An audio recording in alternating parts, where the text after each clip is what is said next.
Baik, selamat malam dan selamat datang semua di acara Zoom Webinar Nasional dalam rangka donasi untuk korban terdampak COVID-19. Terima kasih untuk para pembicara dan para peserta yang telah hadir malam hari ini.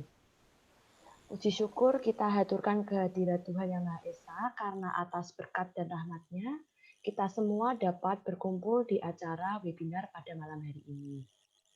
Adapun acara webinar nasional dalam rangka donasi untuk korban terdampak COVID-19 malam hari ini bertemakan Sehat Selama Pandemi akan dimoderatori oleh Ibu Sofia Mardeliati SS dan dibawakan oleh dua pembicara kita, yaitu Dr. Azaki SPPD Finasim dan Dr. Hermina Novida SPPD KIMD Finasim. Baik, untuk para peserta yang ingin ikut serta untuk berdonasi bagi korban terdampak COVID-19 dapat menghubungi CP kami, yaitu dengan Ibu Dede Savero di nomor 081 947 549 007 atau melalui rekening BNI dan BCA atas nama Ibu Sofia Mardeliati. Baik, sebelum memulai acara pada malam hari ini, kita akan menyanyikan terlebih dahulu lagu Indonesia Raya dan Mengheningkan Cipta.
Assalamualaikum warahmatullahi wabarakatuh.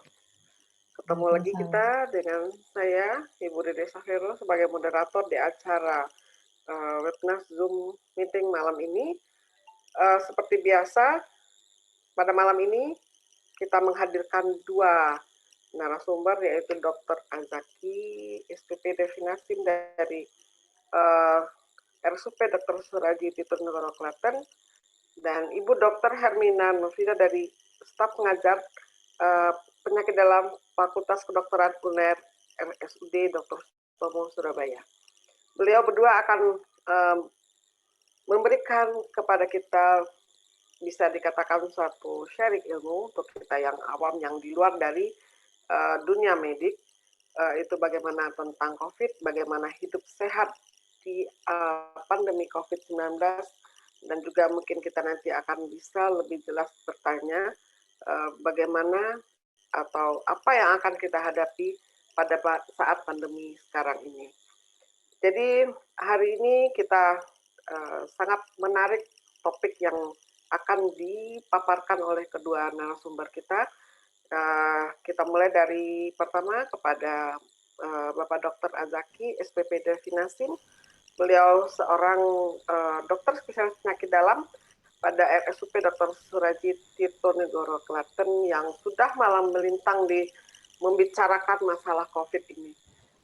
Untuk itu kita persilakan Dr. Azaki untuk memaparkan tentang tentang pertempuran melawan pandemi COVID-19 pada saat ini. Pada Dr. Azaki, kita persilahkan.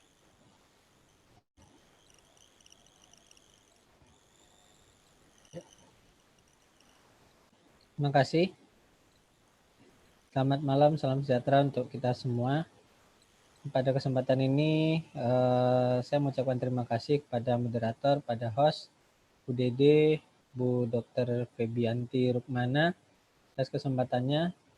Jadi karena ini webinar donasi ya, jadi kita harapkan para peserta bisa mendonasikan rezekinya ya, untuk membantu para korban yang terdampak pandemi COVID-19.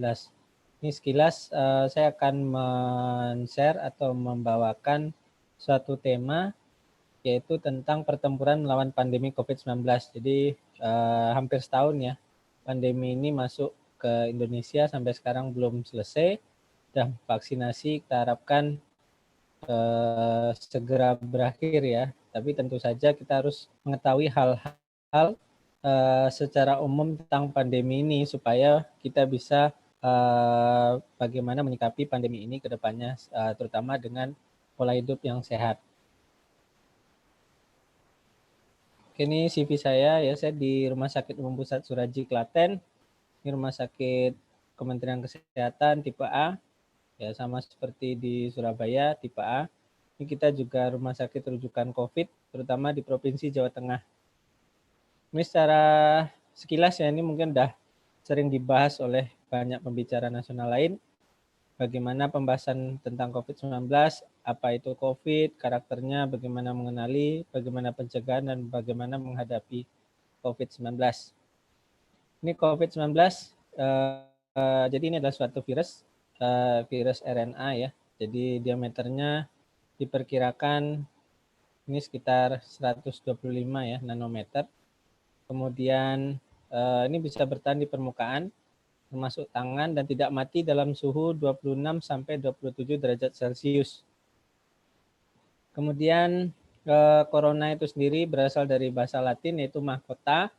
Kemudian virus ini memang kalau kita lihat di gambarnya mirip seperti mahkota ya. Jadi ada runcing-runcingnya ya. Jadi seperti bola, terus ada tanduknya ya, banyak ya, kira-kira seperti itu. Kemudian penyebabnya adalah virusnya adalah virus SARS-CoV-2 ya. COVID-19 ini adalah singkatan dari coronavirus disease 19. Kemudian ini bisa menyebabkan penyakit mulai dari flu biasa sampai yang parah. Jadi kalau dulu kita ketahui ada MERS, kemudian ada SARS ya, SARS di Hong Kong, MERS di Timur Tengah. Kemudian yang sekarang ini adalah jenis coronavirus yang berbeda, dan dinamakan COVID-19. Jadi COVID ini adalah coronavirus disease. 19 ini 2019 tahun munculnya virus ini kita ketahui dari Cina ya, dari kota Wuhan ya. Ini secara umum bagaimana strukturnya. Intinya ini adalah suatu genus beta coronavirus. Kemudian spesiesnya adalah SARS-CoV-2, Severe Acute Respiratory Syndrome Related Coronavirus 2 ya. Jadi yang SARS-CoV yang dulu itu di Hong Kong sekitar tahun 2002, yang sekarang ini dari Cina. Kemudian dia adalah suatu virus RNA, kemudian ada amplopnya ya, ada yang melapisi.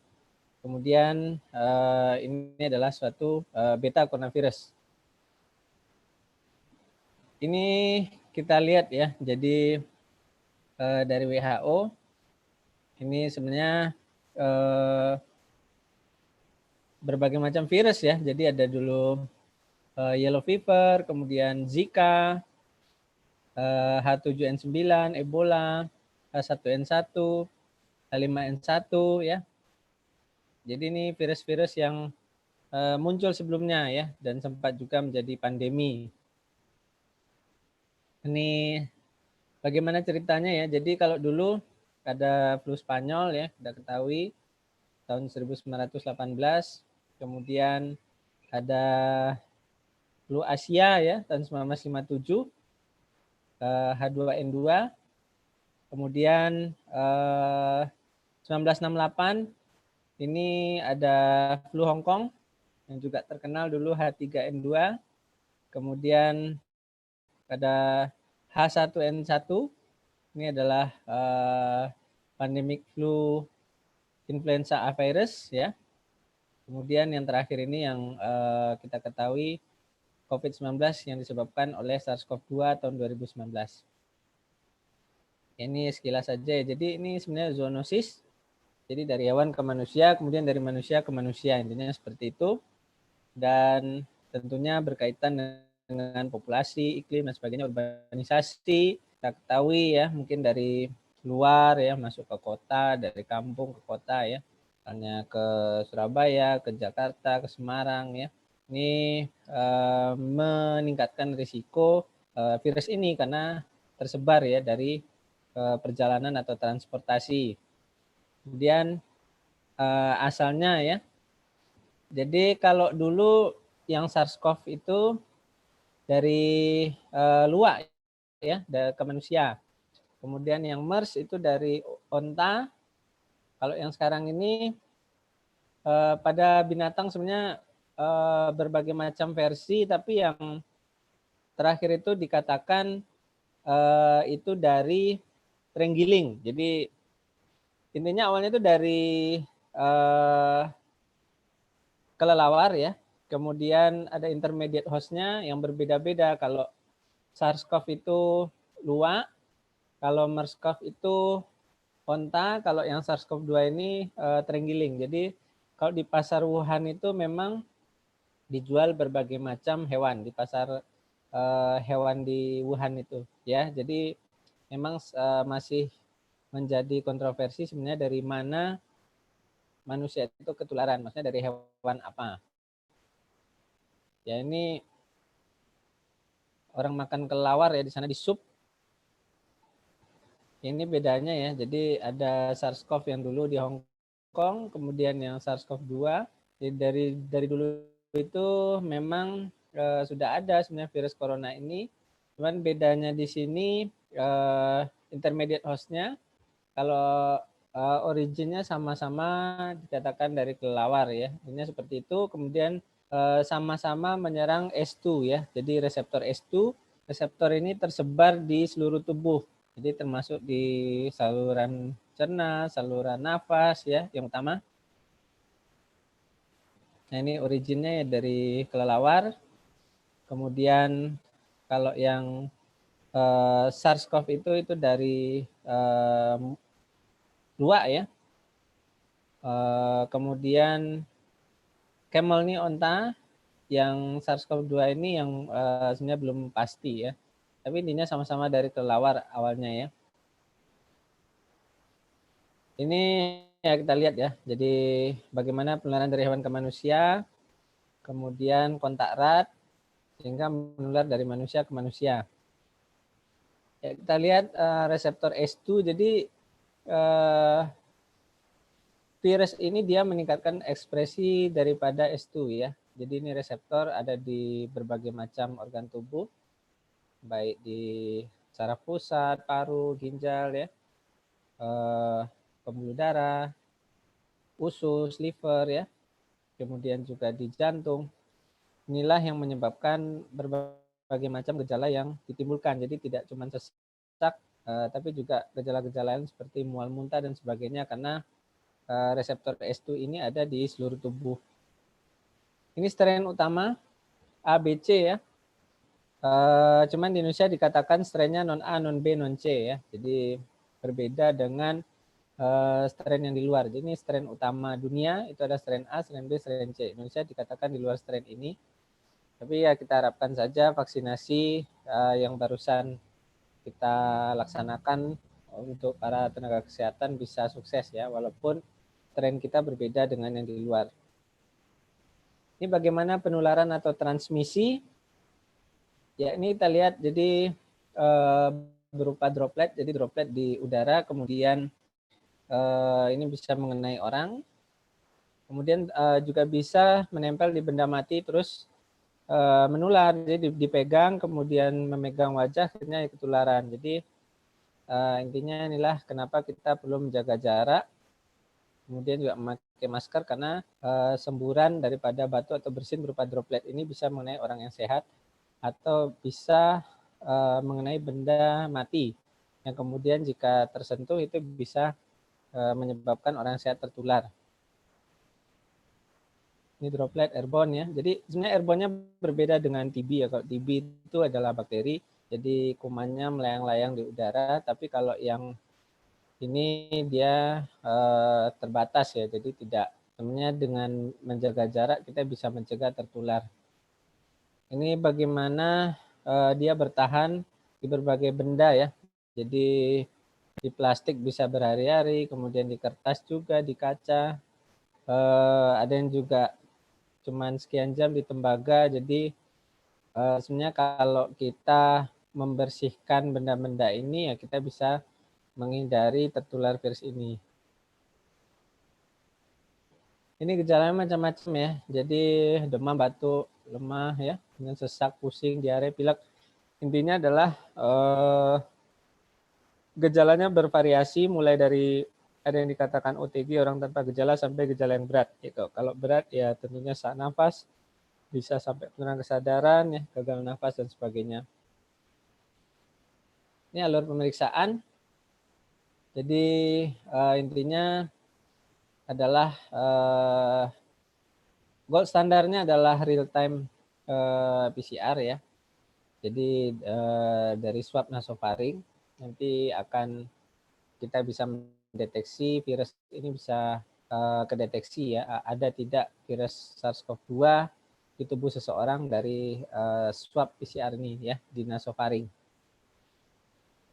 Kalau pemeriksaan lain seperti rapid antibody itu dikatakan akurasinya tidak sebagus swab PCR. Kemudian sekarang sebenarnya ada swab antigen ya. Jadi swab antigen itu bisa mendeteksi juga antigen ya daripada virusnya. Tapi tetap yang swab PCR itu bisa mendeteksi materi genetik sampai ke tingkat RNA. Jadi yang paling akurat tetap swab PCR ya untuk mendeteksi virus ini. Nah ini dilakukan swab ya. Kemudian jadi kita lihat di sini. Nah swab itu bisa macam-macam juga ya. Tapi yang menjadi gold standar sekarang adalah swab nasofaring ini ya. Dari feses sebenarnya juga bisa. Sekarang di Cina itu dikatakan dilakukan swab anal ya. Jadi karena di GI tract itu dia juga bisa berkembang virusnya, banyak reseptor S2 juga, itu juga bisa dideteksi dari feses dan swab anal, dikatakan demikian. Tapi yang sekarang kita pakai adalah swab nasofaring. Ini ada beberapa pemeriksaan ya. Jadi intinya adalah real time PCR adalah suatu gold standar yang kita pakai sekarang.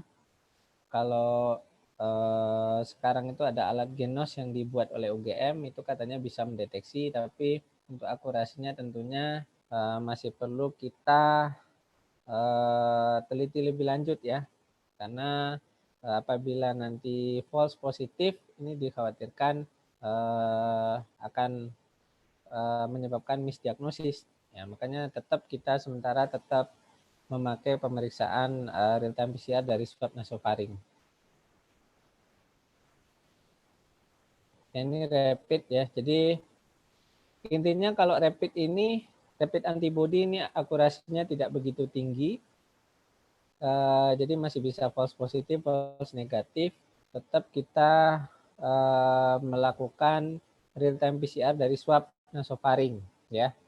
Swab antigen sekarang sudah bisa dipakai, cuman swab antigen itu direkomendasikan biasanya pada orang-orang yang asimptomatik dan ada riwayat kontak. Kalau swab PCR ini biasanya kita rekomendasikan untuk pasien-pasien yang suspek dan probable. Jadi ini pada penderita dengan gejala yang sedang sampai berat ya, supaya akurasinya terjamin.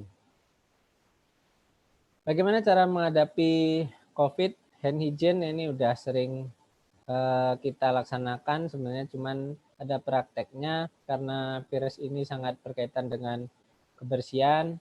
Tentunya harus kita mencuci tangan lebih sering, kemudian gunakan masker jangan lupa ya. Jadi gunakan masker tidak cuma di luar rumah tapi juga di dalam rumah. Kalau misalnya kita ada anggota keluarga yang lansia, kemudian ada bayi dan sebagainya, ini wajib ya untuk mencegah kita supaya tidak terkena atau menularkan ke anggota keluarga.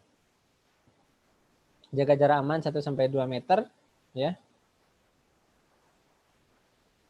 Ya, ini kita lihat ya bagaimana kita juga menjaga kebersihan lingkungan ya. Kemudian dengan desinfektan ya, kita membersihkan benda-benda mati. Ingat, desinfektan untuk benda-benda mati bukan untuk manusia ya, karena bisa menyebabkan iritasi mukosa kulit, hidung dan sebagainya ya. Jadi desinfektan adalah untuk benda-benda mati ya. Kalau pada kita tetap dianjurkan untuk sering mandi, cuci tangan, jaga jarak dan sebagainya. Jadi intinya sekarang kita sudah melaksanakan vaksinasi untuk nakes ya, dari pertama presiden kemudian para nakes. Dari hasil fase 3 memang sudah dianggap layak ya dari BPOM, baik dari segi keamanan maupun efikasi dari vaksin Sinovac ya yang dari Cina. Ini diharapkan dengan vaksinasi ini bisa memicu yang dinamakan herd immunity, sehingga nanti bersama-sama dengan protokol kesehatan, kemudian kekebalan alamiah dari penyintas COVID, kemudian juga lingkungan yang tentunya kita ciptakan supaya melemahkan virus, diharapkan bisa tercapai kekebalan populasi. Ini isolasi mandiri ya, saya kira udah pada banyak yang mendapat pengetahuan tentang isolasi mandiri. Intinya tetap di rumah, kemudian protokol kesehatan, masker, buang masker pada tempatnya, kita amati tubuh kita kalau ada batuk, sesak dan sebagainya. Kemudian menghindari pemakaian peralatan makan ya secara bersama, makan sehat dan bergizi, olahraga ringan, jangan stres, memanfaatkan teknologi online seperti webinar kita pada malam ini sehingga bisa memberikan manfaat bagi sesama, tidak perlu langsung tatap muka, cukup lewat Zoom meeting, sudah dapat tambahan pengetahuan dan bisa sharing pengalaman dan sebagainya. Biasanya isolasi mandiri itu bisa sampai 10 hari ya, jadi sekitar 10 hari sampai 2 minggu. Sekarang 10 hari jika tanpa gejala sudah dinyatakan aman tanpa harus melakukan swab ulang. Ini konsep herd immunity, kita lihat yang Biru-biru itu adalah orang yang sehat tanpa diimunisasi, yang kuning itu adalah orang-orang sehat dan diimunisasi, yang merah itu orang sakit dan tidak diimunisasi. Kita lihat apabila dilakukan imunisasi, yang kuning ini mendominasi sehingga yang biru dan yang merah ini terdesak ya, sehingga tercapai yang dinamakan herd immunity atau kekebalan populasi. Ini dari internet Indonesia salah satu negara dengan hoax dan teori konspirasi corona terbanyak di dunia. Jadi intinya banyak hoax yang beredar mengatakan corona ini buatan ya, corona ini tidak ada. Ini yang sangat kita sayangkan sehingga penanganan menjadi lebih lambat. Ya, bagaimana kita menghadapi corona, harus berpikiran positif, olahraga, berjemur dan sebagainya. Intinya gaya hidup sehat, kemudian jaga jarak, kemudian juga pikirannya diloskan ya, jadi mengikhlaskan hati, pikiran, banyak berdoa dan sebagainya. Jadi ini yang harus kita camkan adalah bahwa vaksinasi itu adalah bukan obat, jadi vaksin itu dia memicu antibodi. Jadi kita jangan berpikir kalau setelah divaksin kita aman, tidak kena corona, jadi tidak seperti itu. Diharapkan vaksin itu bisa meringankan gejala, kemudian juga memicu antibodi, sehingga dengan antibodi yang massal yang muncul dari berbagai macam orang ya, mayoritas di populasi, diharapkan tercapai kekebalan populasi atau herd immunity. Ini yang saya tambahkan, bagaimana peran rukun tetangga dalam memutus rantai penularan COVID-19 berbasis sistem reward dan punishment. Ini ide dari teman saya di Rumah Sakit Umum Pusat Dr. Suraji Klaten.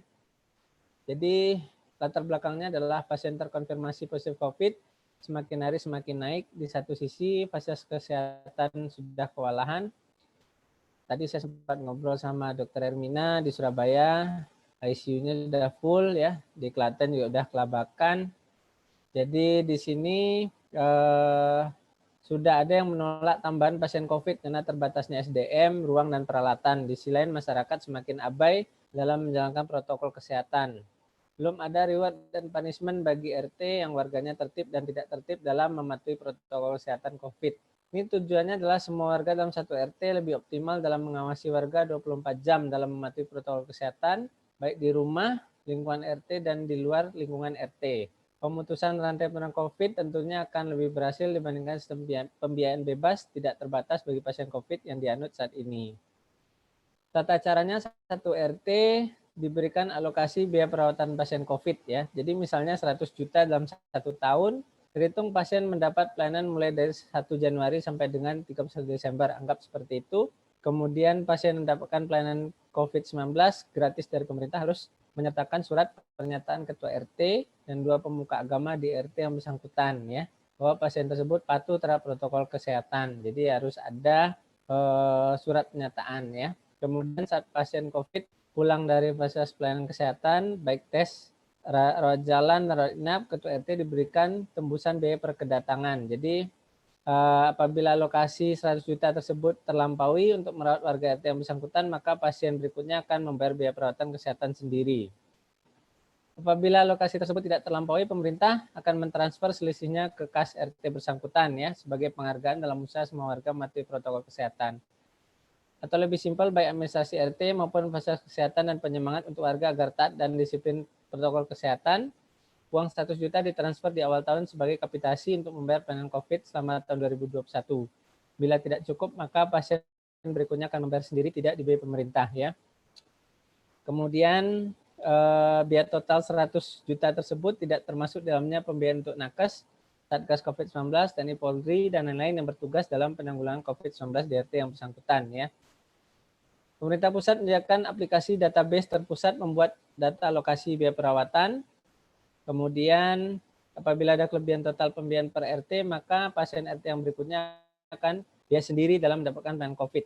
Ketua RT bisa mengakses database seberapa total biaya warga yang sudah mendapatkan pelayanan COVID-19, sehingga lebih bisa mengingatkan warga untuk mematuhi protokol kesehatan. Apabila dana sisa transfer awal tahun depan 2022, tetapi dana apabila transfer di awal tahun 2021 tidak perlu database pembiayaan terpusat per RT karena dana masih ada sisa ataupun habis terserah dikelola RT yang bersangkutan. Jadi Intinya di sini rukun tetangga bisa memutus rantai penularan COVID apabila ada sistem reward dan punishment. Mungkin demikian dari saya kembalikan ke moderator. Terima kasih. Terima kasih Dr. Razaki. Cukup ini ya, keterangan Dr. Razaki mulai dari sejak apa itu COVID, bagaimana COVID itu berkembang, dari mana asalnya, sampai kepada apa yang kita terapkan dalam kehidupan sehari-hari dalam masa pandemi COVID ini. Termasuk tetap melaksanakan 3M, kemudian gaya hidup sehat, dan juga semua pendukung di sekitar rumah juga tetangga apa segala macam harus dilibatkan, karena itu akan mungkin bisa memperkecil jumlah masyarakat yang terpapar COVID. Terima kasih Dr. Razaki. Untuk ke narasumber kita kedua, Ibu Dr. Hermina. Selamat malam Ibu. Selamat malam Bu Dede. Iya, beliau seorang dokter spesialis penyakit dalam dan juga di Universitas Erlangga Surabaya juga konsultan endokrin, metabolik, dan diabetes. Makanya hari ini beliau akan memaparkan tentang hidup sehat bersama diabetes di masa pandemi. Persilakan kepada Dr. Hermina. Baik, terima kasih. Assalamualaikum warahmatullahi wabarakatuh. Selamat malam, terima kasih Bu Dede, Dr. Azaki, Dr. Febri yang sudah mengundang saya untuk hadir di acara ini, juga untuk Bapak Ibu sekalian yang hadir di acara ini. Kalau tadi Dr. Azaki sudah menjelaskan panjang lebar bagaimana tentang COVID, saya khusus untuk bagaimana pasien-pasien diabetes atau hidup sehat bersama diabetes di masa pandemi. Kalau kita lihat, virus COVID ini sudah menginfeksi lebih dari 1 juta ya, beberapa hari yang lalu kan tepat 1 juta lebih ya. Dan ternyata pasien-pasien dengan gejala yang mempunyai penyakit komorbid ini memiliki resiko yang lebih tinggi dan komplikasi yang lebih berat. Nah, penyakit kronis yang paling banyak dijumpai pada pasien-pasien COVID antara lain adalah hipertensi, kemudian diabetes mellitus, penyakit kardiovaskuler, dan penyakit paru kronis. Nah, diabetes ini ternyata merupakan komorbid kedua yang tersering, di mana didapatkan pada 8% kasus COVID dengan angka kematian yang 3 kali lipat. Jadi kalau misalnya pada pasien-pasien diabetes, angka kematian mencapai 7,3%, sedangkan pada pasien tanpa komorbid diabetes hanya 2,3%. Ini kalau kita lihat, mengapa pada pasien-pasien diabetes atau pasien-pasien yang obes, itu angka kematian lebih tinggi. Nah ini kalau kita bandingkan antara pasien yang kurus atau normal berat badannya dengan pasien yang diabetes atau obes, maka kita lihat pada pasien yang diabetes atau obes itu akan memiliki sel T dan makrofag yang jelek fungsinya. Jadi ini sel pertahanan tubuh. Sel T dan sel makrofag ini adalah sel pertahanan tubuh, di mana pada pasien yang obes maupun pasien yang diabetes, apalagi yang tidak terkendali, ini akan sangat buruk pertahanannya. Sehingga dia mudah sekali terjadi respon imun yang lemah, sehingga akibatnya terjadi inflamasi yang lebih hebat, dan akhirnya lebih banyak angka kematiannya. Dan ini kalau kita lihat mekanisme yang menyebabkan mengapa pada pasien diabetes ini rentan terhadap COVID, nah ini kita lihat pada pasien yang masuk COVID, virus COVID-nya ini beberapa sel pertahanan tubuh tidak bisa bekerja dengan baik. Ditambah lagi dengan adanya ekspresi ACE2, jadi reseptor pada tubuh kita yang dimasuki oleh virus, ya, jadi dia ini pintunya masuk virus, ini juga didapatkan tinggi pada pasien-pasien diabetes, akhirnya menyebabkan pada diabetes ini mudah sekali terjadi badai sitokin. Nah, badai sitokin inilah yang sangat-sangat mematikan pada pasien-pasien dengan COVID-19, karena akan menimbulkan berbagai komplikasi. Nah, untuk itu kita harus tahu bagaimana kita menegakkan diagnosis diabetes. Mengapa? Karena banyak dari pasien ini yang justru tahu diabetes pada saat dia terinfeksi COVID. Jadi kadang-kadang pasien ini yakin tidak punya komorbid, tapi dia sendiri tidak pernah periksa, ya. Dan baru akhirnya ketahuan pada saat dia menderita COVID. Selain itu, COVID sendiri, virus ini juga bisa langsung menginfeksi pada reseptor ACE2 yang ada di pankreas, sehingga bisa menimbulkan beberapa kasus yang dijumpai adalah diabetes diabetes new onset, jadi diabetes baru yang disebabkan karena infeksi virus COVID ini sendiri. Nah, untuk menegakkan diagnosis diabetes, kita memerlukan beberapa pemeriksaan, antara lain dengan pemeriksaan gula darah puasa, ini kalau lebih dari sama dengan 126, atau kalau misalnya dilakukan beban toleransi glukosa 2 jam setelah makannya lebih dari 200, atau gula darah acak lebih dari 200 dengan adanya keluhan, atau dengan HbA1c lebih dari sama dengan 6,5%, maka kita bisa mengatakan bahwa pasien ini menderita diabetes. Nah, sebetulnya kalau kita mendiagnosis pasien dalam kondisi diabetes agak terlambat. Kalau bisa kita masih menegakkan pada saat di fase prediabetes. Karena kalau sudah terjadi diabetes, maka prosesnya akan berjalan terus, tidak bisa menjadi normal lagi.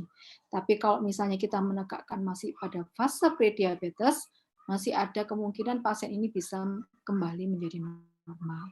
Ini ada beberapa kriteria, kita katakan kalau diabetes seperti ini, ya, kalau ini normal. Nah, sekarang ini kita kalau bisa justru screeningnya ini pada fase prediabetes, di mana pada fase prediabetes HbA1c 5,7 sampai 6,4, gula darah puasanya antara 100 sampai 125, 2 jamnya 140 sampai 199. Nah, siapa saja yang perlu kita lakukan screening diabetes? Nah, ini ada beberapa yang kita katakan sebagai kelompok resiko tinggi. Jadi, kalau ada berat badan lebih dengan indeks massa tubuh lebih dari sama dengan 23, ya, kita bisa mengukur indeks massa tubuh ini dari berat badan dibagi dengan tinggi badan dalam satuan meter kuadrat, ya, jadi kilogram per meter square, yang disertai dengan satu atau lebih faktor resiko, antara lain aktivitas fisik yang kurang, kemudian riwayat keluarga yang menderita diabetes, kemudian kelompok ras etnis tertentu, riwayat bayi besar, ini untuk ibu hamil, ya. Karena saat ini prevalensi diabetes gestasional juga cukup tinggi ya pada ibu hamil, mencapai 26 sampai 40%. Kemudian hipertensi, kemudian adanya gangguan lipid, HDL kurang dari 35 atau trigliseridnya lebih dari 250. Wanita dengan sindroma polikistik ovarium, ada riwayat prediabetes, ada obesitas dengan akantosis nigricans, dan adanya riwayat penyakit kardiovaskuler, atau kalau berusia lebih dari 45 tahun, walaupun tidak ada faktor resiko, maka sudah selayaknya kita lakukan screening. Apakah sudah terdapat prediabetes atau diabetes pada pasien tersebut.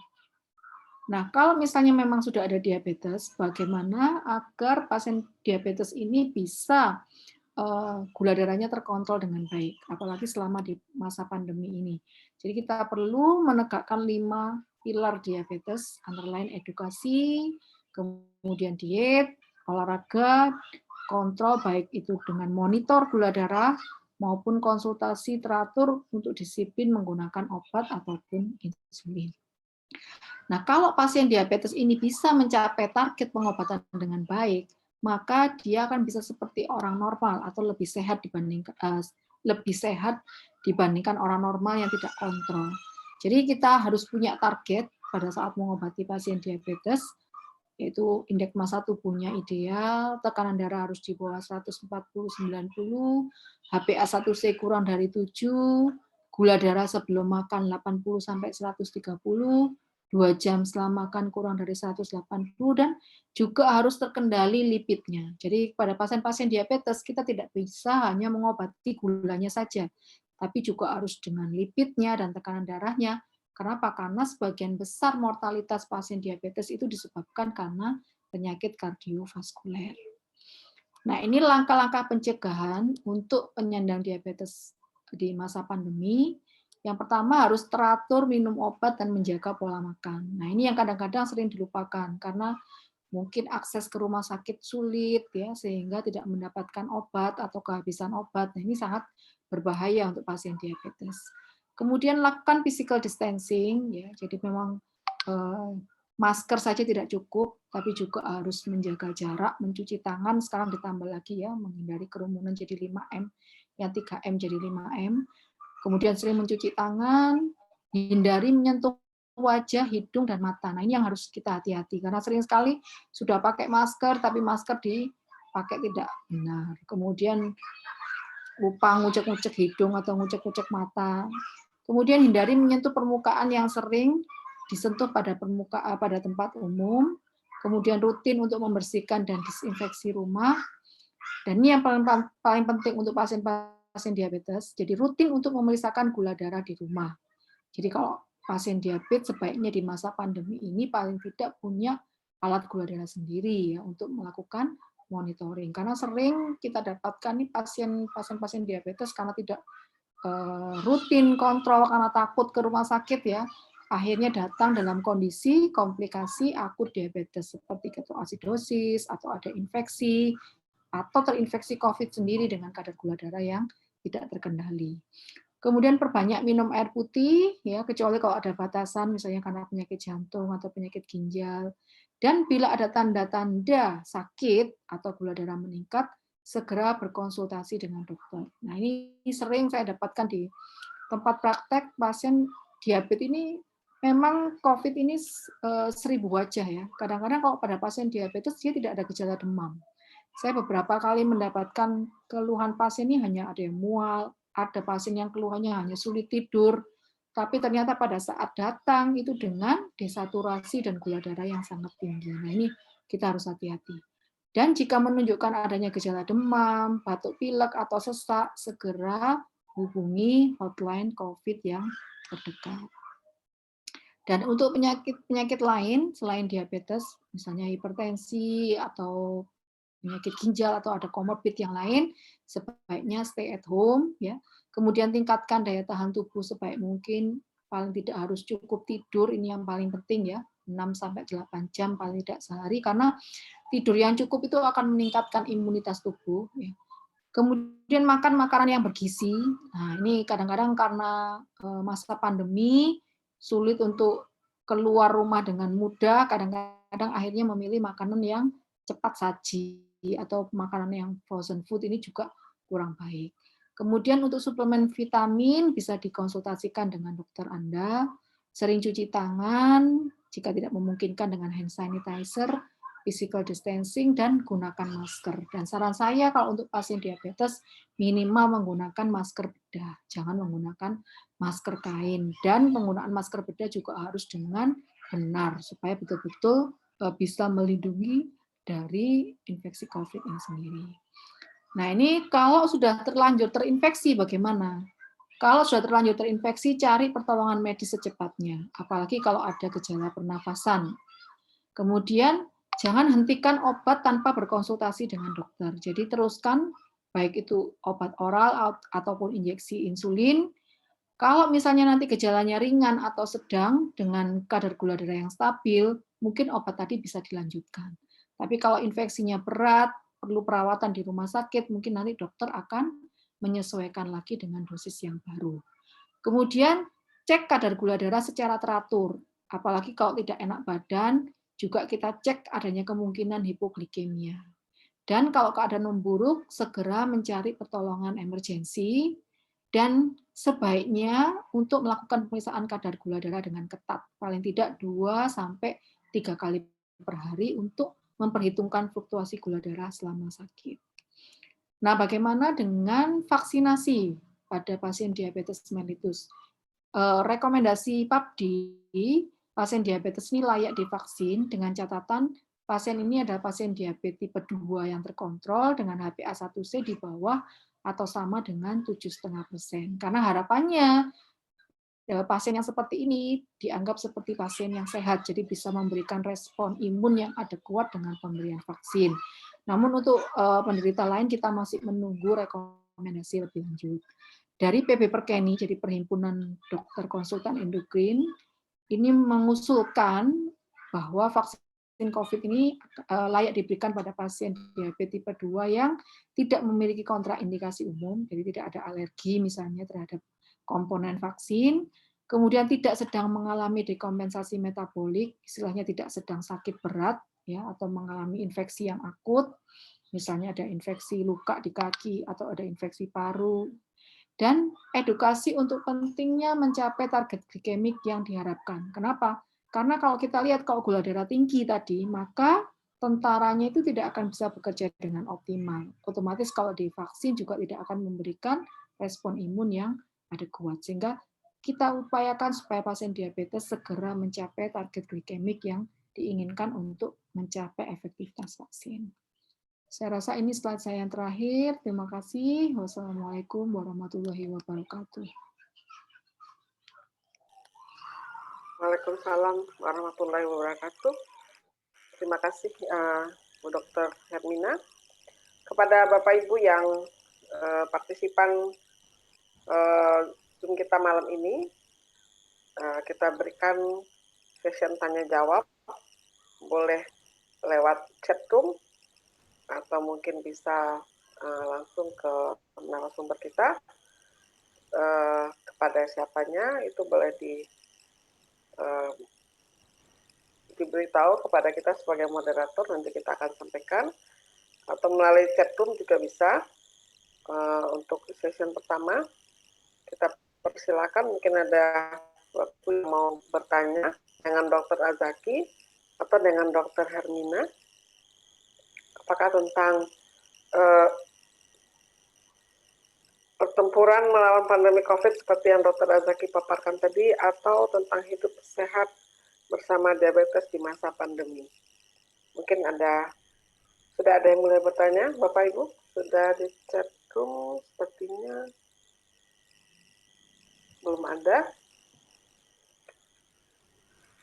Belum ada yang mau bertanya? Atau saya mau ke Pak Dr. Zaki dulu. Di medsos sekarang ada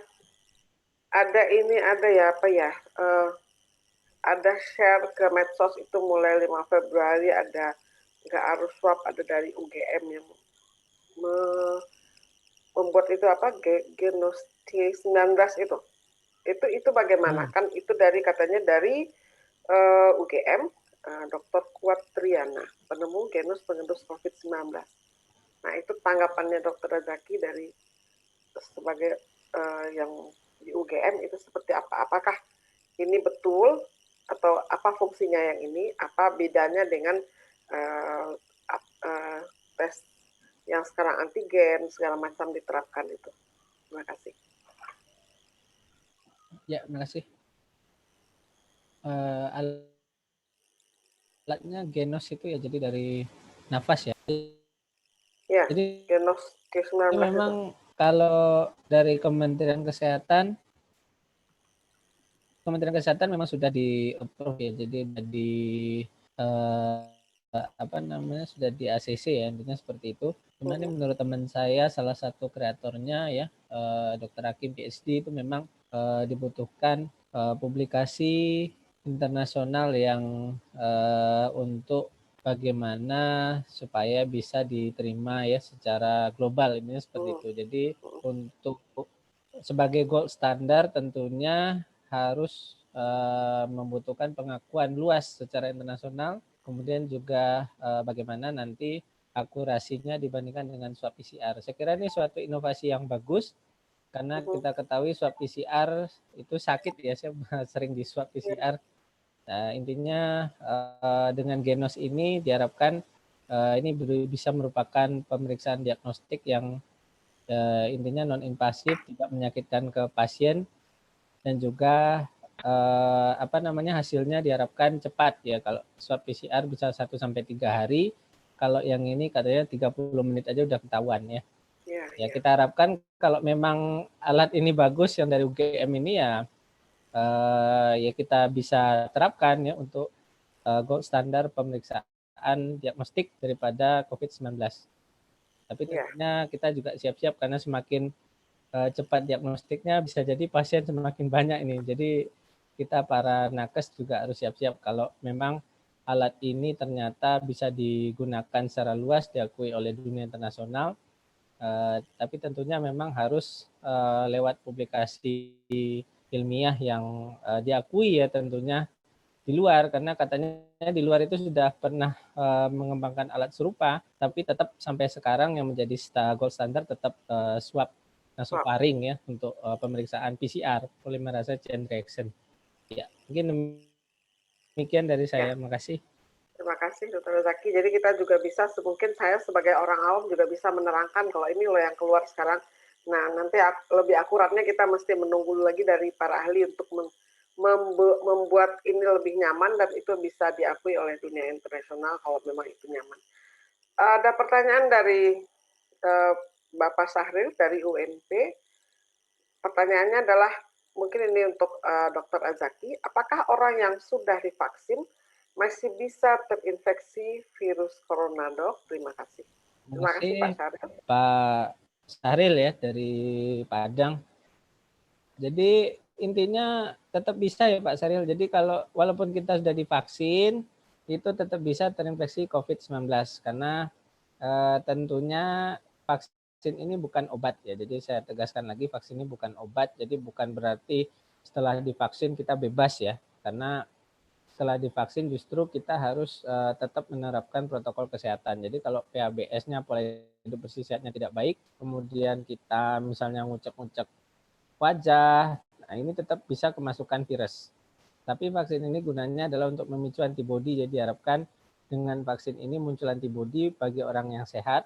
Kemudian juga kalau misalnya kena COVID, gejalanya diharapkan bisa lebih ringan atau tanpa gejala ya. Jadi tetap ada kemungkinan tentunya orang yang kena vaksin ini positif COVID. Ini yang kita harus wanti-wanti ya, jangan setelah divaksin kita tidak pakai masker, jarang cuci tangan ya. Itu yang tentunya sangat tidak kita harapkan. Jadi vaksinasi ini tentunya akan sukses kalau masyarakat tetap menerapkan protokol kesehatan yang baik. Mungkin Bu Dede. Oke, terima kasih Dr. Zaki. Kemudian pertanyaan untuk kedua dari Mbak Sasha Nirsatmanto untuk Dr. Hermina. DM tipe 1 dan 2 apa bedanya dan cirinya ya Dok? Mengapa orang yang menderita DM sangat berbahaya terinfeksi COVID? Kemudian untuk Dr. Zaki juga Mbak Sasanya bertanya, kalau sudah divaksin, apakah ada jaminan tidak terinfeksi COVID? Mungkin kalau ini sudah dijawab sama dengan pertanyaan Pak Syahril tadi ya. Oke, ke Ibu Dr. Hermina, kami persilakan. Baik, jadi memang ada beberapa jenis diabetes ya. Nomor 1 tipe 1, kemudian tipe 2 diabetes pada kehamilan dan diabetes karena penyebab yang lain, misalnya karena pengaruh obat ya atau karena adanya kanker atau keganasan. Nah, yang diabetes tipe 1 sama tipe 2 bedanya, kalau tipe 1 ini penyebabnya adalah karena autoimun. Jadi tubuh ini mempunyai antibodi yang kemudian menyerang pankreasnya, sehingga pankreasnya ini tidak bisa memproduksi insulin. Sedangkan diabetes tipe 2 ini penyebabnya adalah bisa gabungan antara faktor genetik, kemudian faktor lingkungan ya, dan faktor diet ya, sehingga menyebabkan lama-kelamaan pankreas ini produksi insulinnya tidak bisa mencukupi. Jadi nanti kalau bagaimana membedakan, kalau pasien diabetes tipe 1 ini dia tidak ada produksi insulin. Berbeda dengan pasien diabetes tipe 2 masih ada produksi insulin. Kemudian kalau kita tes antibodinya, kalau pada pasien tipe 1 ini kita bisa deteksi autoantibodi, sedangkan pada tipe 2 tidak. Kemudian pada terapinya, pengobatannya, kalau pasien tipe 1 ini tergantung dengan insulin. Jadi kalau insulinnya di stop, pasiennya bisa koma, bisa meninggal. Tapi kalau pada pasien tipe 2, ini masih bisa menggunakan obat-obatan, walaupun nanti kalau tipe 2-nya itu sudah lama, bertahun-tahun, dia juga kadang-kadang membutuhkan insulin. Jadi itu kalau dilihat dari segi gejala maupun terapinya. Nah, kenapa pada pasien diabetes ini mudah terinfeksi COVID? Tadi saya sudah jelaskan bahwa pada pasien diabetes ini tentaranya jadi sel-sel yang mempertahankan respon imun ini lumpuh ya. Jadi istilahnya kalau misalnya di suatu negara itu tentaranya ini banyak kekenyangan ya. Jadi kekenyangan, kalau orang kekenyangan kan tidak bisa lari cepat, tidak bisa mempertahankan tubuh dengan baik sehingga musuh juga gampang masuk. Nah, ini sebabnya pada pasien-pasien diabetes maupun pada pasien-pasien yang obes itu begitu virus masuk, maka pertahanan tubuhnya ini tidak mampu mengatasi serangan virus tadi, sehingga terjadi reaksi inflamasi yang lebih hebat dibandingkan pada pasien-pasien yang normal, tidak ada komorbid, atau pasien ada diabetes tapi gula darahnya terkontrol dengan baik. Jadi ini yang menyebabkan kenapa pada pasien-pasien diabetes ini lebih rentan terkena COVID, dan kalau terkena COVID juga gejalanya lebih berat dibandingkan pasien-pasien yang tidak ada diabetesnya. Demikian Bu Sasha ya. Iya, terima kasih Bu Dr. Hermina. Mungkin ada pertanyaan lain lagi dari para partisipan kita.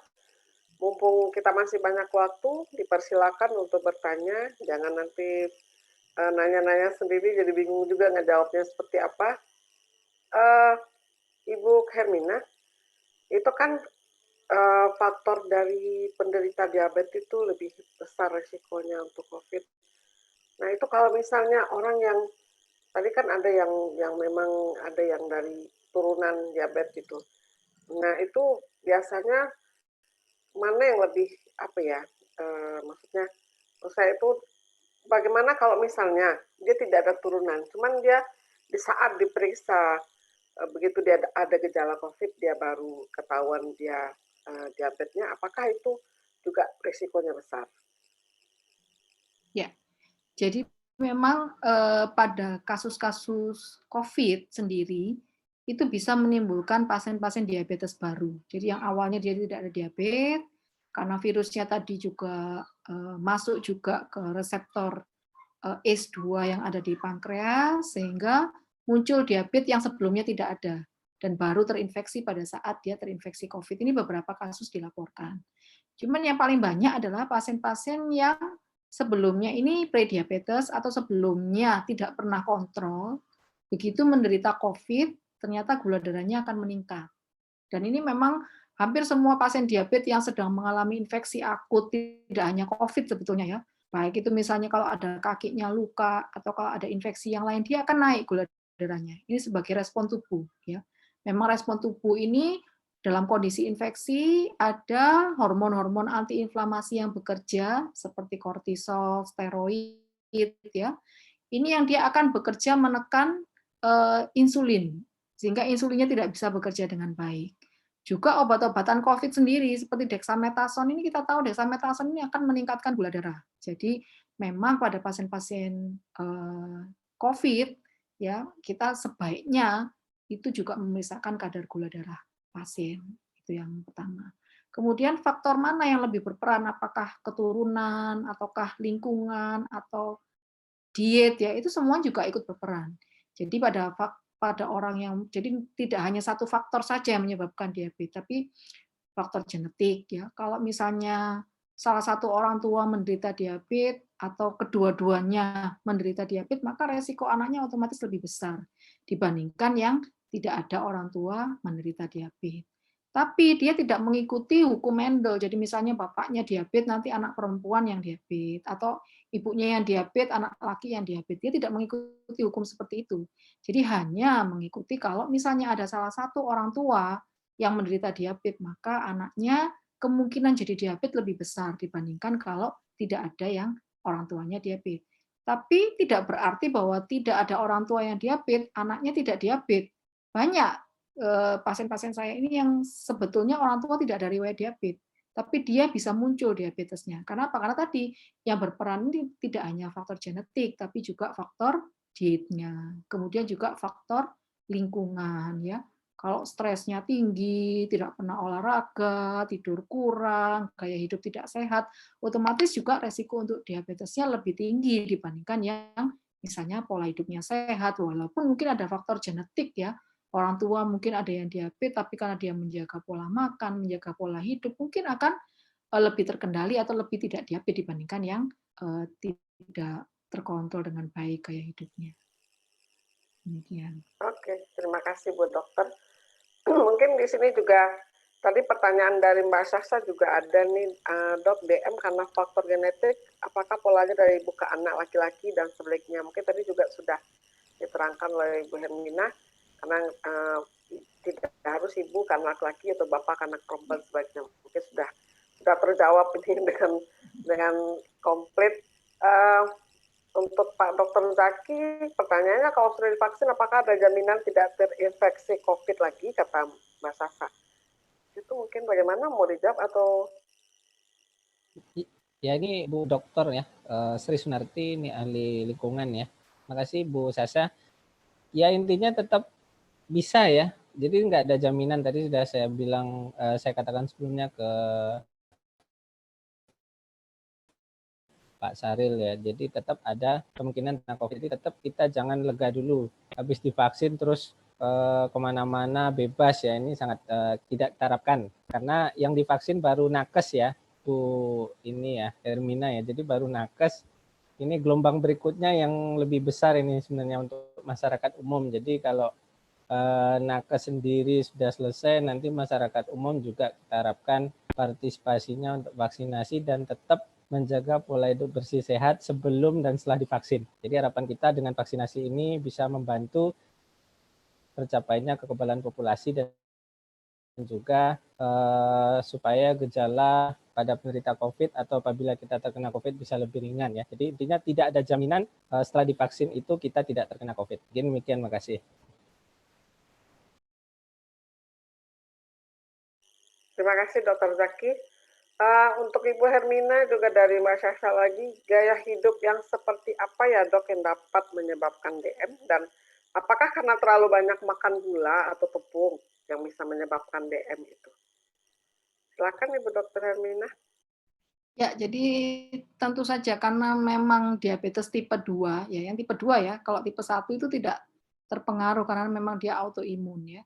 Kalau tipe 2 itu memang sangat dipengaruhi oleh pola makan ya, gaya hidup ya. Pola makan seperti apa ya, otomatis kalau kebutuhan makanan yang masuk itu melebihi kebutuhan kalori yang diperlukan, ya otomatis tadi akan ditimbun sebagai gula maupun sebagai cadangan lemak. Jadi pastinya akan gemuk ya, atau gula darahnya juga tinggi. Sehingga bagaimana gaya hidupnya ya? Gaya hidupnya kita harus menyesuaikan, makan sesuai dengan kebutuhan kalori yang diperlukan. Kemudian yang kedua ya, kalau misalnya masukannya banyak, otomatis yang dikeluarkan harus banyak. Jadi mungkin diperbanyak aktivitasnya ya. Jadi pola hidupnya jangan banyak duduk-duduk atau banyak tidak aktif, tapi harus diperbanyak yang aktif. Nah, sebetulnya yang kalau dipikir-pikir yang banyak nggak aktif itu justru dokter ya. Kalau misalnya sudah periksa pasien itu dari pagi sampai siang, kalau di poli itu ya sudah duduk manis sampai siang. Malam nanti juga lanjut lagi duduk manis sampai malam ya. Jadi itu juga sering kita tidak boleh lupa. Jadi aktivitas fisik, kemudian juga stres ya. Stres itu sangat-sangat berpengaruh pada kadar gula darah. Jadi kalau misalnya kita lihat, kalau misalnya pasien yang stres dengan yang tidak, itu akan beda sekali kadar gula darahnya. Nah, apa saja yang bisa memicu stres ya banyak. Otomatis kan berbagai misalnya mungkin kondisi pekerjaan, kondisi rumah tangga itu juga bisa memicu stres. Kemudian juga tidur yang kurang. Tadi saya sudah jelaskan, kalau pasien diabetes sebaiknya, ataupun pasien yang sehat ya sebetulnya, sebaiknya paling tidak tidur itu 6-8 jam. Ada teori yang baru mengatakan bahwa tidur yang cukup itu akan menyebabkan melatonin kita bisa bekerja dengan baik, kemudian juga imunitas kita juga bisa baik. Jadi saya sendiri juga merasakan kemarin karena lembur-lembur terus ya, dari pagi sampai malam tidur kurang, akhirnya ya terinfeksi juga. Saya ini juga survivor COVID ya, jadi itu mudah sekali kita terinfeksi. Sama dengan orang kenapa kok gampang sekali kena flu ya. Nah itu kalau tidurnya kurang, ya kemudian banyak pikiran, capek, ya otomatis akan mudah terinfeksi. Jadi prinsipnya seperti itu. Jadi bagaimana supaya kita terhindar dari diabetes? Nah, tadi kalau sudah terlanjur diabetes kan ya susah ya, kalau sudah terlanjur diabetes ya otomatis diabetesnya akan jalan terus. Nah, yang perlu kita lakukan adalah bagaimana supaya kita tidak terkena diabetes atau kalau bisa masih di fase prediabetes. Nah, tadi ya rutin melakukan check up yang pertama, kemudian ya pola gaya hidup makan ya. Kalau kita lihat mungkin kalau dulu saya masih SD mungkin minuman itu enggak banyak godaan ya, paling ya minum air, kalau misalnya mau beli minuman paling ya sehari sekali. Tapi kalau sekarang ini kan godaannya anak-anak banyak ya. Kan macam-macam minuman itu anak saya itu sampai hafal ya. Sampai Gojek itu sudah Gojek atau Grab itu sampai hafal minuman nanti pagi ini, siang ini, malam udah beda lagi. Nah, itu kalau kita lihat kandungan kalorinya akan sangat banyak, ya. Kalau misalnya satu gelas teh manis aja lah, katakanlah isinya itu sudah sekitar 3 atau 4 sendok teh gula pasir, ya. Jadi kalau misalnya sehari kita minum minuman manis berapa kali, kita bisa bayangkan sendiri. Nah, itu kalau terjadi pada anak-anak kita, ya otomatis dia akan resiko untuk terjadi diabetes di masa depan. Sehingga kalau dari WHO menyarankan paling tidak konsumsi gula pasir kita itu satu hari itu sekitar 12 sendok teh maksimal. Kalau kita ada diabetes, ada hipertensi, ada penyakit jantung, ada penyakit komorbid ya istilahnya, itu dibatasi hanya sekitar 5 sampai 6 sendok teh per hari. Supaya apa ya tadi? Supaya menghindari gula darah yang berlebihan. Nah, di masa COVID ini kadang-kadang pasien karena takut ya, dia harus makan banyak ya, makan yang banyak tidak memperhitungkan kalori yang ada, akhirnya justru banyak terjadi gula darahnya tinggi. Nah, ini yang harus kita hindari. Jadi walaupun di masa pandemi kita harus sehat ya, tidak berarti makan banyak, tapi harus makan yang seimbang sesuai dengan kebutuhan kalori dan nutrisi lain yang dibutuhkan. Demikian. Terima kasih Dokter Hermina. Saya tertarik tadi yang katanya minuman itu berbagai macam ragam. Sekarang kan tidak hanya barang impor, minuman dan makanan juga yang impor, berbagai macam. Nah, jadi mungkin itu yang kita harus bisa ini ya, lebih menyeleksi lagi mana yang sangat baik untuk kita atau tidaknya. Pertanyaan lagi dari Mbak Syasa, Dok, jadi kalau sudah kena DM tipe 2, tidak bisa sembuh seumur hidup, Dok, minum obat seumur hidup? Ya. Apakah minum obat seumur hidup kalau sudah dapat DM tipe 2? Nah, itu bagaimana Ibu Dokter Hermina? Ya, kalau sudah dikatakan diabetes tipe 2, sudah tegak diabetes tipe 2, ya berarti dia ya seumur hidup akan menyandang diabetes tipe 2. Ya. Jadi seumur hidup akan menderita diabetes. Tapi bukan berarti bahwa dia seumur hidup harus minum obat. Ya. Memang 95% pasien itu akan membutuhkan obat atau insulin. Ya. Tapi ada juga yang bisa dengan diet maupun gaya hidup sehat. Nah, nanti apa yang menentukan? Nah, ini tiap orang tidak sama. Ya. Ini yang tidak bisa kita prediksi. Ada yang misalnya dia sakit diabetes, tapi cukup pakai diet saja, baik. Saya ada pasien yang 10 tahun yang lalu tuh gula darahnya sangat tinggi, pakai insulin, ya, kemudian tapi memang memperbaiki pola hidup, ya, memperbaiki gaya hidupnya, terus sekarang ya dia hanya menggunakan diet saja, ya, diet dan olahraga. Tapi bukan berarti kalau dia terkontrol dengan diet, kemudian dia bisa seenaknya lagi, ya. Dia makan manis lagi, misalnya nggak olahraga lagi, ya akan muncul lagi diabetesnya. Jadi istilahnya diabetesnya ini bukan sembuh tapi terkontrol. Terkontrol dengan apa? Nah, bisa dengan obat, bisa dengan insulin, bisa juga dia terkontrolnya dengan diet dan gaya hidup. Tapi kalau misalnya tidak berhasil, ya karena memang kalau dari penelitian pada pasien-pasien diabetes tipe 2, kalau diteliti ya, itu kalau dia sudah sakit di atas 6 tahun, itu kemampuan pankreasnya memang kadang-kadang tinggal 5-10%. Sehingga pada pasien-pasien diabetes tipe 2 yang lama, ya, itu dia sudah harus membutuhkan insulin. Nah, yang penting adalah bukan apakah saya perlu obat atau insulin, tapi apakah gula darah saya ini terkontrol dengan baik. Ya. Apapun caranya, kalau terkontrol dengan diet atau olahraga saja, ya monggo. Kalau terkontrol dengan obat, ya obatnya harus lanjut. Kalau terkontrol dengan insulin, ya insulinnya harus lanjut. Yang penting adalah terkontrol dengan baik. Karena kalau misalnya diabetes itu terkontrol dengan baik, maka dia akan sama seperti orang sehat. Ya, sama seperti orang sehat. Jadi resiko komplikasi dan lain-lain itu juga bisa diminimalisir. Tapi kalau misalnya gula darahnya tidak terkontrol dengan baik, kenaikan HbA1c, jadi HbA1c itu alat pengontrol ya, apakah gula darah kita terkontrol atau tidak ya. Kenaikan HbA1c 1% saja itu akan menaikkan angka kematian sampai 20%. Jadi kalau misalnya gula darahnya yang terkontrol sama yang nggak terkontrol, ya resiko kematiannya juga akan sangat berbeda. Jadi memang apakah kalau misalnya menderita diabetes saya akan perlu obat? Ya belum tentu. Bisa jadi cukup diet dan olahraga. Tapi memang yang jumlahnya terkontrol dengan diet dan olahraga saja ini sangat-sangat kecil. Sebagian besar ini membutuhkan obat dan insulin. Demikian. Ini saya juga mau tanya ya sama Dokter Hermina nih. Ini kan saya ngerawat pasien COVID itu banyak ya. Jadi seringkali pasien awalnya tidak terdiagnosis diabetes ya. Kemudian setelah confirm terus gejalanya sedang sampai berat itu gulanya jadi naik ya, bahkan bisa high. Ini kira-kira untuk target gulanya sendiri seperti apa ya Pak? Sama seperti target untuk sepsis atau ada target khusus atau memang seperti apa? Kemudian untuk dietnya sendiri seperti apa? Saya kira demikian. Makasih. Ya, kalau untuk pasien yang rawat inap ya dok, targetnya tetap 140 sampai 180. Jadi kita upayakan di range 140 sampai 180. Nah, kenapa pasien-pasien COVID ini gula darahnya bisa melonjak sekali? Yaitu tadi karena memang pada infeksi berat, kadang-kadang harus menggunakan dexamethasone, ya.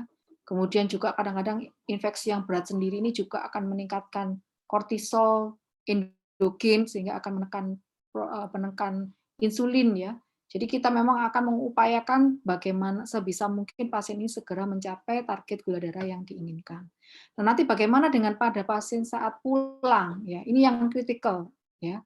Yang kritikal karena saya beberapa kali mendapatkan pada pasien yang pulang ini dia lepas kontrol, tidak melakukan cek lagi ternyata bisa drop gula darahnya ya. Sedangkan dia melanjutkan pengobatan dari rumah sakit tanpa melakukan evaluasi lanjutan. Nah, ini yang harus kita wanti-wanti betul pada pasien.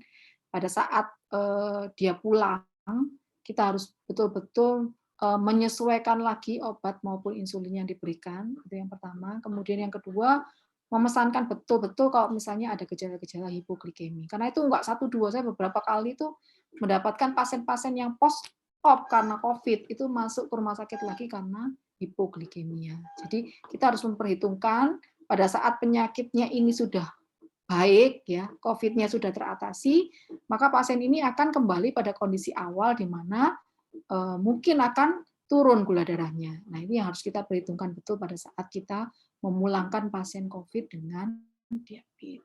Tapi untuk targetnya sendiri pada saat dia rawat inap ya harus kita upayakan bisa mencapai target antara 140 sampai 180. Kenapa tidak boleh terlalu rendah? Karena hipoglikemia juga mortalitasnya tinggi. Kalau misalnya hiperglikemia nanti juga virusnya tidak segera teratasi. Jadi kita upayakan pada range yang seideal mungkin. Kemudian untuk dietnya ya kita mengikuti protokol diet diabetes. Ya, kalau di Surabaya di Rumah Sakit Dr. Sutomo kita punya 21 macam jenis diet. Jadi untuk masing-masing diabetes dan komplikasinya kita punya formula diet tersendiri dan mungkin nanti di tiap rumah sakit juga ada kebijakan sendiri ya dok ya. Jadi yang bisa kita berikan pada pasien supaya dia bisa terkontrol baik pada saat rawat inap maupun nanti tanggung jawab. Kalau pengalaman Dokter Hermina, kalau pasiennya pulang biasanya lebih bagus nanti setelah rawat jalannya pulang dengan insulin atau dengan oral ya? Biasanya kembali lagi pada HbA1c-nya ya dok. HbA1c dia saat MRS itu berapa? Kalau HbA1c-nya dia di bawah 9, biasanya kita bisa hanya cukup menggunakan OAD. Tapi kalau misalnya di atas 9, biasanya tetap perlu menggunakan insulin, tapi dosisnya nanti harus disesuaikan. Oke, kasih. Oke, terima kasih. Bagaimana Bapak Ibu, masih ada yang mau bertanya? Dokter Feby mau bertanya nggak ya? Hostnya kita mau bertanya nggak? Oke, bagaimana? Tidak ada lagi yang mau bertanya, cukup jelas.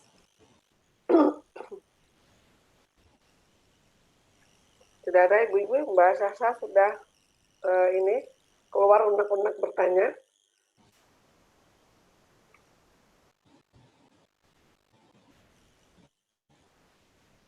Gimana, Mbak Feby, nggak ada yang mau ditanya nih?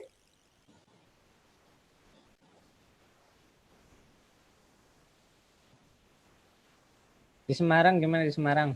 Iya, makanya Feby ditanya nih. Mungkin izin bertanya ke Dokter Azhagi ya. Jadi untuk tenaga kesehatan sendiri di tempat saya kan banyak yang mau vaksin nih, tapi pada takut karena ada hipertensi atau ada apa, atau ada DM atau gimana, takut kalau nanti habis divaksin malah jadi kena COVID gitu dok. Padahal ini tenaga kesehatan kita sendiri dok, dokter-dokter, bahkan spesialis seperti itu dok. Apakah ada kriteria khusus dok untuk hipertensi, untuk penyakit-penyakit lain, misalnya autoimun dan lain-lain itu dok? Terima kasih dok. Ya memang dari Kemenkes sudah ada ya sebenarnya kalau hipertensi itu sama kadar gula tidak terkontrol ya. Jadi intinya vaksin ini sebenarnya idealnya untuk orang yang sehat ya. Jadi kalau komplikasi-komplikasi yang berat tidak terkontrol memang ditunda ya. Karena vaksin ini kan sifatnya darurat. Jadi darurat artinya sampai fase 3 ini dinyatakan aman kita gunakan ya. Tapi untuk para nakes intinya tidak harus takut ya karena vaksin ini sudah dijamin keamanannya oleh BPOM.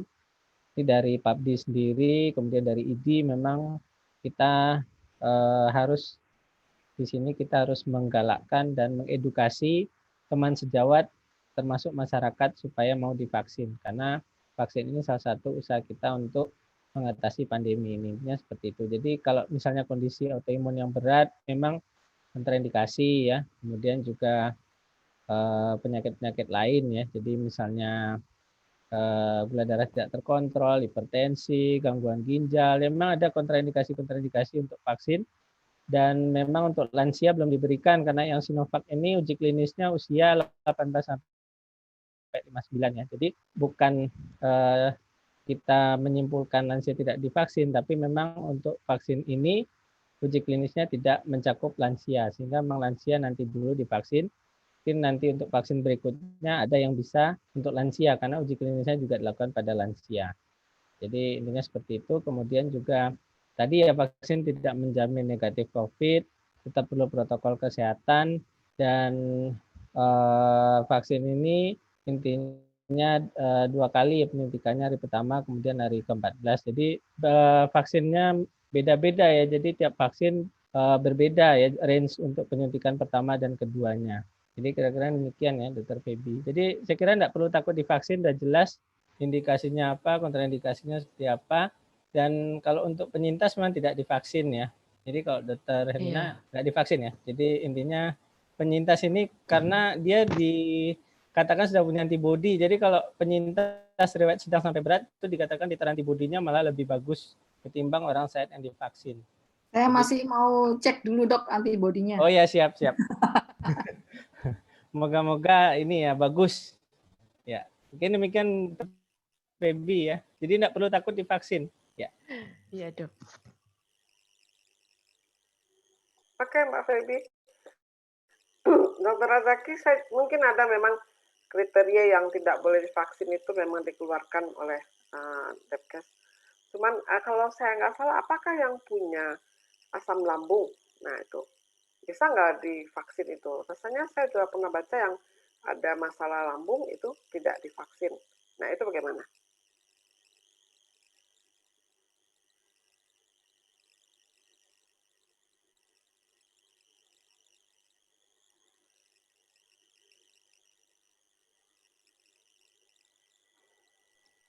Masih. Nggak kedengaran apa? Maaf dok, speakernya mungkin. Mute itu. Iya. Oh ya. Sorry.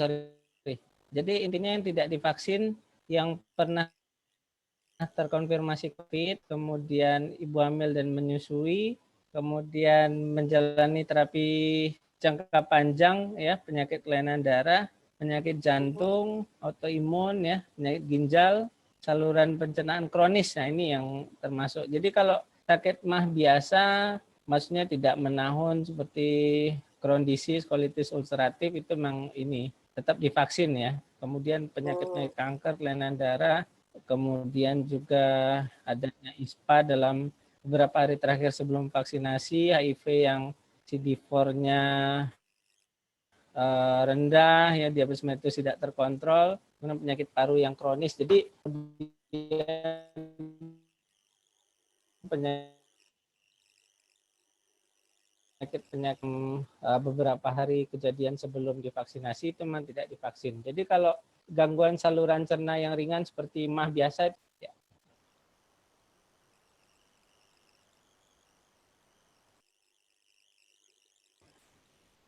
Itu Bu Dede.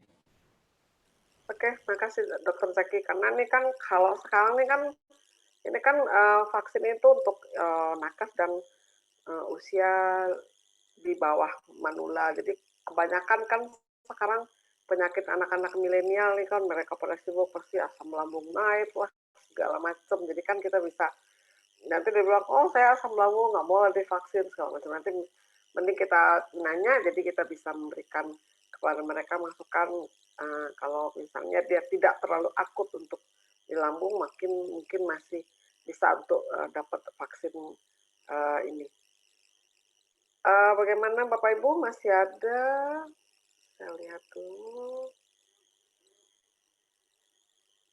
Nah dari bahasa lagi, Dok, ibu mertua saya 86 tahun, gula darahnya yang sering tinggi, 300 sampai 400. Tapi kalau sehat-sehat saja, Dok, saya lihat sepertinya baik-baik saja. Nah, bagaimana itu, Ibu Hermina? Ya, kalau umur 86 tahun sih ya masih, kalau diabetesnya baru ya mungkin masih tidak banyak keluhan. Tapi jangan sampai kalau umurnya masih 18 tahun atau masih 28 tahun terus gula darahnya 300 400 dibiarkan saja ya otomatis nanti beberapa tahun kemudian akan muncul komplikasi. Kenapa? Karena gula darah itu pada saat tinggi itu tidak akan ada keluhan. Dia baru ada keluhan itu setelah beberapa tahun. Jadi butuh waktu untuk menimbulkan komplikasi. Kecuali kalau diabetes tipe 1 ya, karena dia langsung biasanya komplikasinya ketoasidosis ya. Tapi kalau diabetes tipe 2 pada saat gula darahnya 500, 600 kadang-kadang tidak ada keluhan. Nanti kalau sudah dalam kondisi lama gula darahnya tinggi, nah itu baru mulai ada keluhan. Dan biasanya kalau misalnya sudah terjadi komplikasi pada pasien-pasien diabetes, itu komplikasinya tidak bisa balik lagi. Nah, ini yang harus kita tekankan kalau pada pasien-pasien yang tidak ada keluhan ya. Jadi misalnya umur 30 tahun datang gula darahnya 300, 400 tapi tidak ada keluhan, ya memang tidak akan ada keluhan kalau masih baru. Ya. Tapi kalau misalnya dibiarkan dalam jangka waktu yang lama, istilahnya kalau kita bikin air gula di dalam panci ya, terus kita biarkan gula itu di panci tadi, otomatis dia akan mengerak ya. Dan itu kalau misalnya mengerak di pembuluh darah ya, pembuluh darah kita itu kayak pipa. Jadi kalau udah mengerak di pembuluh darah di pipanya, nah nanti tinggal dilihat yang mana yang kena. Kalau misalnya nanti pipanya waktu di mata, ya nanti komplikasinya ke mata. Kalau di ginjal, nanti komplikasinya ke ginjal. Dan kalau sudah terjadi komplikasi pada pasien diabetes, gula darah itu gampang diturunkan, tapi komplikasinya itu tidak akan mudah dikembalikan. Jadi misalnya gula darahnya tinggi, 500, ya bertahun-tahun, terus sampai kakinya luka misalnya. Pada saat kakinya luka, misalnya harus amputasi. Nah, kalau amputasi otomatis ya kakinya nggak bisa dikembalikan lagi. Ya. Kalau gula darahnya diturunkan dalam 1 hari aja, misalnya besok ada operasi, sekarang gula darah 500, besok minta gula darahnya 140 misalnya, katakanlah, gampang. Dalam waktu 24 jam bisa turun gula darahnya. Ya, tapi kalau misalnya minta kakinya yang tadi diamputasi dikembalikan, nah itu yang sulit. Ya. Jadi kadang-kadang yang harus kita jelaskan kalau pada pasien-pasien diabetes supaya memotivasi supaya gula darahnya terkontrol dengan baik. Tapi kalau pada pasien-pasien yang lansia, ya, pada saat usia di atas 65 tahun, itu maka akan kebijakannya beda dengan pasien-pasien yang misalnya masih umur 20-30 tahun ya. Apalagi kalau pasien diabetesnya ini bapak-bapak ya. Nah, ini bahaya sekali nih, bisa mengganggu stabilitas rumah tangga kalau diabetes dibiarkan dalam waktu lama ya. Jadi prinsipnya seperti itu. Terima kasih Bu Dr. Hermina. Demikian jawaban dari Dr. Hermina, Mbak Sasa. Sekalian mungkin ini merupakan pertanyaan yang terakhir yang dijawab oleh Dr. Hermina. Kita waktunya session untuk pertanyaan juga sudah habis. Waktu kita untuk Zoom meeting juga sudah berakhir. terima kasih kita ucapkan kepada dua narasumber, Bapak Dr. Azaki dengan Ibu Dr. Hermina. Semoga apa yang disampaikan tadi bisa bermanfaat untuk kita semua, untuk yang mendengar pada acara kita pada hari ini. Dan juga jangan lupa semasa pandemi COVID sangat banyak masyarakat yang terdampak COVID-19 ini. Apakah mereka kehilangan pekerjaan, apakah mereka harus membutuhkan biaya untuk menambah kehidupan mereka sehari-hari. Dengan ini kami berharap ada beberapa donasi yang bisa untuk berbagi dengan mereka yang sangat membutuhkan di saat pandemi COVID ini. Pada nomor rekening yang sudah ada, tertera di chatroom, kemudian bisa konfirmasinya ke nomor kontak personnya pada Zoom meeting ini. Kemudian mungkin saya akan mengucapkan terima kasih kepada Bapak Ibu semua partisipan yang sudah hadir pada malam ini. Semoga kita bisa bertemu lagi dalam acara webinar nasional mungkin sekitar 2 minggu yang akan datang. Saya tidak tahu pada Dr. Zaki ini yang schedule-nya. Kemudian juga terima kasih untuk host kita Dr. Feby. Semoga kita ketemu lagi di kesempatan yang lain. Terima kasih. Wassalamualaikum warahmatullahi wabarakatuh. Waalaikumsalam warahmatullahi wabarakatuh. Terima kasih, izin live. Dulu. Ada foto-foto, Dok? Oh, mau foto-foto dulu? Ya, sama peserta. Terima kasih untuk para pembicara dan peserta pada malam hari ini. Mungkin sebelum kita akhiri acara, kita Ya. Saya hitung ya, Dok ya. 1, 2, 3. Sampun, Dok.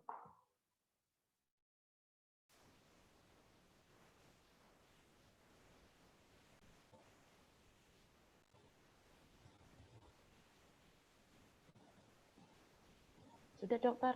Oh iya, makasih.